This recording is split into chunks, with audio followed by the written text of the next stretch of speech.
Ashamar kafune daawwattoota fi kabajamtoota leensaa mul'una faamilee jirtu nagaa keessanii anis nagaa mootii nagaa keenya akkam jirtu fayyaa keessanii jirra galata waaqayyo chaanaala kanaaf haaraa warra taatan subscribe gochuun gara maatii keenyaatti makamaa siniin jennaa daawwattoota keenya guyyaarraa eenyu faana dhufe seetanii mana eenyuun jira mana obboleetti kiyyaa jira jechuudha. Sistari kooti obboleetti kooti jechuudha. Mana ishii dhufee jira jechuudha. Akkuma argitan kana wal fakkaannu. Ana sirra bareeda. Yoo turra bareeda. Daawwattoonni keenya. Naannoo gadhee malee anuma tijjiirra bareeda.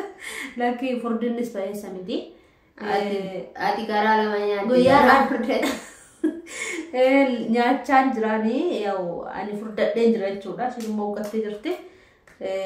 Ishiin kun garuu furdattee turte waan baattee jirtu argaa jirtu maqaa keetti miti chaanaala kanaaf taatan shama akka mooltan nagaa keessanii anillee nagaa kootii baga jiraattaniin isiniin jedha akkam jirtu nagaa fayyaa hojiin akkamii hundumtuu nagaa miti nura hundumtuu nagaa galata waaqaa jenna egaa maqaan koo Adaanech Lammaan jedhama. Waggaa tokko durallee yookaan online irratti na beekuu dandeessu. YouTube, Facebook, Imo, WhatsApp fayyadamaa tureyyuu yeroon egaa Dubaay jirutti jechuudha. Achii galeen kunoo digirii kana rukute. Digirii kana rukuteen isiniin jedha. Isinis immoo warri qaqqabne sinaa qaqqabsiisu jechuudha fi carraan argadhe. Akkam jirtu nagaa keessanii hundi keessan baga jiraattanii isiniin jedha. Akkamire hojiin madaamiin bareedduu hundumtuu nagaadha miti. Hundumtuu nu biras nagaadha baga jiraattanii isiniin jedha kamaaliin jedhanii kana. Eeyyee nagaa daawwattoota keenya Dubaay turre walumaani. Anis ishee akka carraa ta'e immoo aeropilaanii tokko hin deemne. Eeyyee faana garuu ana dura galee ishiin booda galtee kanumaaf ani ishii dursee egaa akkana isiniin jenna kaafuna. Gaafa deemnu jechuudha. Viizaan keenyas tikkeettiin keenyas walumaan ture. Iddoon nuti teenye aeropilaanii nuti ittiin deemnes soddomii jaarama maal teenye. Teessoon keenyas tokkuma akkuma ammaa kanatti teenyee deemnee jechuudha Dubaay kan galle. Nama tokko hedduu jira. Eeyyee goddanyaa keenya ishiinis. Deemee galte mucaan sun jechuudha. Hin hojjenne moo akka carraa ta'e hin hojjenne. garuu immoo biiroo tokko ji'a lama teessee deemee galte. biiroo tokko gallee hadda gallee Dubaayitti wal biraa gorree garuu immoo kan nu fuudhe namichi tokko biiroo adda nu galchee malee kan nu fuudhe naan isiniin jedhu kan nu taqabbalee jechuudha. Akka carraa ta'e nuti hojjennee gallee jechuudha. Milkoomne irraa isinaa milkeessa kumnuuti milkoomne kana jechuudha. Nagaan baanii galuu waan tokko waggaa 4 fi ji'a 8 miti kan hojjennee galte. Ani waggaa 4 fi ji'a 8 hin geenye. Waa ta'u malee sanuma.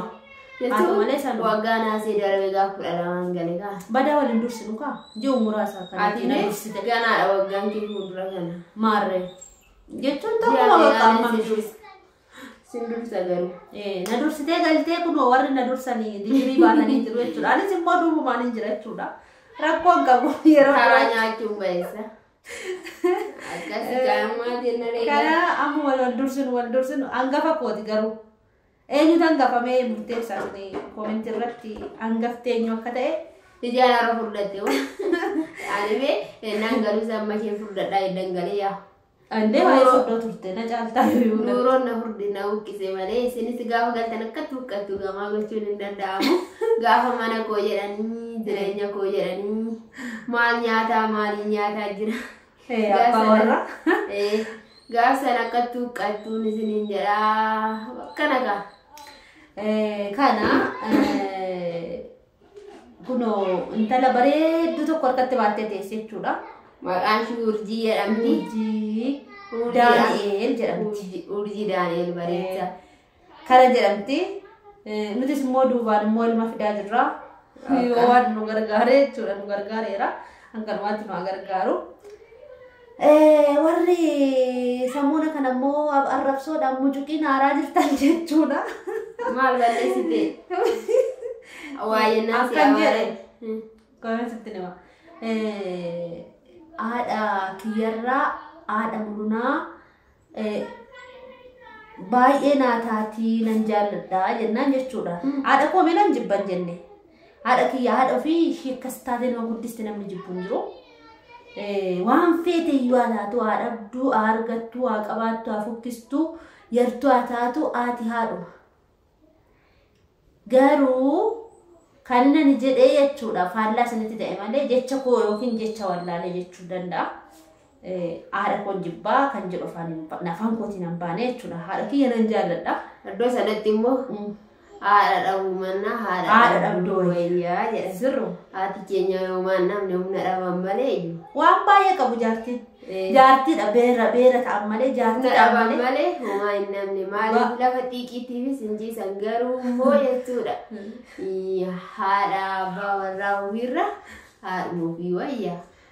Iddoo kanatti jechuudha haadhuma ofii namaa wayyaa. Jechi koomeen galleefi. Nan jaaladha. Amma filannoo dogoggoreera iddoo kanatti. Kan filattatu jettanii harka kudhanii haadha mulunaa summan filadha. Anaaf haati abbaa warraa kootis hakkumaadhaatiin jedhe. Warri si abaaran baay'eessa godhan maaliif beektaa? Dogoggoreera iddoo kanatti. Dhiifamaa jechuudha. Waan ati jettellee ani garuu hin dhageenye. Haadha abbaa warraa ofiirra haadhuma ofii namaa wayya. Maaliif beektaa haati ofii rakkina ofii caba ofii sin jaalattu. Gaaf tokko abbaa warraa yoo nama dhiise haati isaa sun hin hafti jechuudha. Deemtee isatti galta haadhuma geeshii sanatti galtaa jechuudha. Sirruma. Haadhuma ofiitu namaa caala. Mudaa namaas nama dhufuuti. Garuu ani eegaa jechi koo. Haadha kootii yuun kaasne. Haqa haadha ofiiyyuu namarraa hin bahu jechuudha. Jechuun maalumaan ofirraa baasuu hin danda'ani. Keessumaati keenya immoo baay'ee abbaa malee abbaan keenya dhalattee ji'a sadiitti miti kan du'an. Ana dhaladhee waggaa sadiitti miti kan du'an. Haati keenya bakka dhiiraas bakka abbaas nu guddisa waan ta'eef haadha keenya himaan hin madaalu. Maaliif beektaa? Hin madaalaman jechuudha. Keenyumaanuu har'a humna isaanii dhibe malee lafa xiiqiitii biyyuu hin ciisaniyyuu haadha keenya keenyumaan madaalu jechuudha. Warri si abaaranii bareeda siin jedha. Na rufachiisanii jechuun ani otoo hin beekiin harka kudhan haadha isaan filadhaan jedhe garuu dhugumaa aasaas ammumaadha iddoo sanatti yoo naa tolan tolumaan hin deebisaaf haadha isaa jechuudha. Garuu haadha koo immoo namaan hin qixxeessu. Ifaman sin gaafadha ijoollee. Haati kiyya abbaa malee na guddisteetti dhuguma. Rakkattee na guddisteetti ifamaa. Nama sha'u. Walitti koo kanarraa nama ja'a walitti qabanii abbaa malee nu guddisanii. Abbaa malee irra jira. Ofirraa hin baafne garuu amma yoonaa galata waaqa. Baafne irraafis hin jenna. Ani karaa koo manatti ijaareera. Baafne irraafis hin baafneefis maaliif beektaa? Nu guddisanii marraa yaane malee waan goone. Lakkani godheeraaf. Dhugaa. Hin gooteen malee amma isaatii kanatti maal hin baasu garuu oolmaa isaanii oolmaan haadha namarraa hin ba'u garuu amma hin danda'e immoo godheeraaf. Hundumtuu nama godhaafi. Namni haadha isaa nama biraarra hin jaalatu hundumtuu nama godhaafi. Garuu immoo kan haadha keenyaa keessumaa kan haadha biraarraa hadda. Sirriidha. Akkamitti hadda yoo jette otoo haadha biraatii yookiin fuutee teeruma dhadhii yookaan olirtee gadirtee talagaatti meeqa argine irratti nuti immoo nurratti cabanii nurratti maal ta'anii nu guddisa waan ta'e jedhama. Haadha keenya eenyuun nu madaalu jechuudha. Sirriidha. Homaa gochuuf yoo baanne nuti amma sadarkaa kanatti mana keenya jirra duris gooneerraa fi garuu gara fuulduraattis waan inni waa gargaaru haadha keenya haadha namaa hin madaalu. Dhugaadha. Daawwattoota keenya akkasittiin fudhadhaa jecha dogoggoree ta'uu danda'a. Waan si fiddee fi waan si laattee fi akkas jettanii naa jettanii dhugaa jechuun oman jaalladha lacha isaaniiyyuu haati mulees immoo ammuma haadhaa kanaaf Garummoo dhumaadhaatti madaalaman. Isaan miti. Isaan sii tolan miti. Tolumaan deebuu qaba. Haati keenya immoo haadha keenyaati. Dogoggoreera dhiifama. Dogoggoreera akkasii balleessiteetti warra baartanis baga baartanii dhuguma jetta warra haadha keessan jaalatantu si abaaree karaarraa wal deebisuu waan jirudha. Haatoo fi haadha ofiiti. Abbaan haara manaati jedhu miti. Abbaa ofii miti haadha ofii. Nuti jechuudha abbaa hin qabnu gaara malee akka nuti biyyatti heerumnee waliin taaneyyuu kan biyyaan baasee isaanii bakka nu guddisanii lafa yaada keenyaanis nu barsiisanii nu gaaniiru. Kanaaf maqaa isaaniillee namaan hin madaallu isiniin jenna. Kana ka daawwattoota keenya akkasii dhiifama isin gaafadhee jira. Iddoo haadhaatti qaldiin hin jiru. Yoo ta'e dhugumaa iddoo haadhaatti qaldiin hin jiru. Haati keenya keessumaa akka addaa taatee nu guddiste nan jibban jenne nan jaaladha. Wallumaan haadhaan deebi'u. Gaaf tokko waan ta'e immoo viidiyoos ni waraabnachuudha. Kanaaf obboleetti barbaadaniitu wal barbaadanii kaane garuu gaaf tokko immoo isiniif deemnifaa waan gaaffis yoo har'a na bira dhuftee jirti. Wakii gochuu dhufte yeroo tokko bakka barbaachisaadha. Wakii gochuu dhufte isiniin jenna. Buna dhugne kaane misaa nyaanne kaane nyaanna isiniin jechuufillee waliin qaqqabnu. Gaafa galtan isin haa ta'u jedha bakka nagaatti tura. Oolmaa gaarii isin haa ta'u. Ciao isiniin jenna. Like share comment gochuun dagatina video keenya hanga xumuraatti daawwadhaa isiniin jenna. Obboleetti qofaan dhufe obbolaadhuma nuti kan walirratti dhalanneeyyuu dabaloo waggaa 3 dura jira. Walis hin dandeenyu yeroo tokkos wal booskaana yeroo tokkos immoo yaadatti gaafa mancoobdee gajaraan haareetaa osoo biyya jiru. Isa immoo seenaa isaa gabbiraa isiniif himna.